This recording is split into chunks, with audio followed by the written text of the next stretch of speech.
যুক্তরাষ্ট্রের দক্ষিণ ও মধ্য এশিয়া বিষয়ক সহকারী পররাষ্ট্রমন্ত্রী ডোনাল্ড লু ৩ দিনের ঢাকা সফরে এখন ব্যস্ত সময় পার করছেন।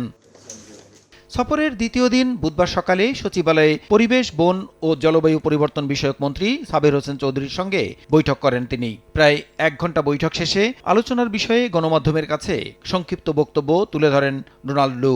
বলেন, জলবায়ুর পরিবর্তনের প্রভাব মোকাবিলায় দুদেশ একসঙ্গে কাজ করবে। এক্ষেত্রে যুক্তরাষ্ট্রের কারিগরি ও আর্থিক সহযোগিতাও অব্যাহত রাখার প্রতিশ্রুতির কথা জানান তিনি। We share a lot of values in wanting to protect the environment.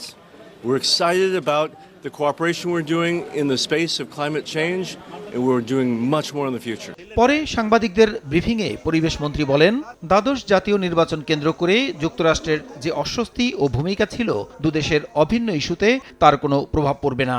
বলেন, জলবায়ু পরিবর্তন এবং জীববৈচিত্র্য রক্ষায় বাংলাদেশের সঙ্গে একসঙ্গে কাজ করার কথা জানিয়েছেন সফররত ডোনাল্ড লু।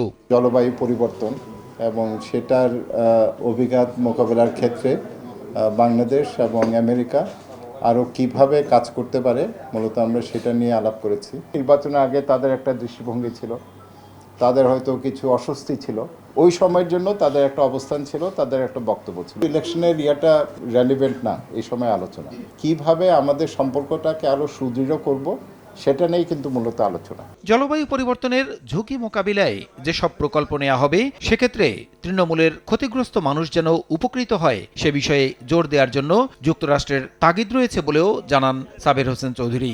সরাসরি যেন তারা বেনিফিটেড হয়। প্রসূন আশিস, সময় সংবাদ, ঢাকা।